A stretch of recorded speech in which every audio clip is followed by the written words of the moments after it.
prophète Mohammed, paix et bénédiction sur lui et sur sa famille, est le dernier prophète de Dieu. Il est né le 17 Rabiul Awwal à la Mecque en Arabie Saoudite. Le nom de son père est Abdallah et celui de sa mère est la dame Amina. Ses disciples et suiveurs sont appelés musulmans et il est le premier des infaillibles.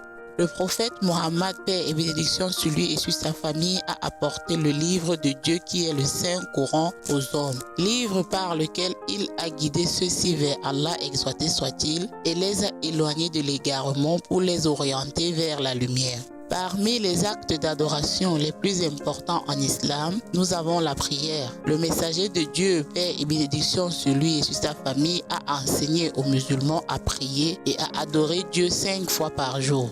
Le premier principe de l'islam est le monothéisme, c'est-à-dire qu'il n'y a qu'un seul et unique Dieu dans ce monde. Il n'a pas d'enfant et n'a pas été enfanté. Le deuxième principe de l'islam est la justice divine, qui signifie que le Dieu unique de ce monde nous a créés tous égaux.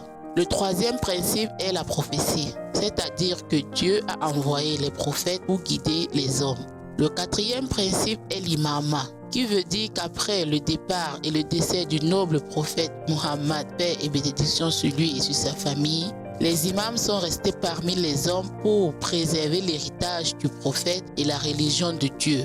Les imams sont au nombre de 12, dont 11 sont les enfants de la dame Fatima az-Zahra, que la paix soit sur elle, l'unique fille du messager de Dieu, et de l'imam Ali, que la paix soit sur lui, le premier imam et successeur du prophète.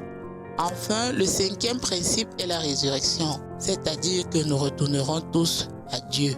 Les musulmans qui croient en l'imamat de l'imam Ali, l'époux de la dame az-Zahra, la fille du messager de Dieu, ainsi qu'en celui de ses 11 descendants sont appelés les chiites.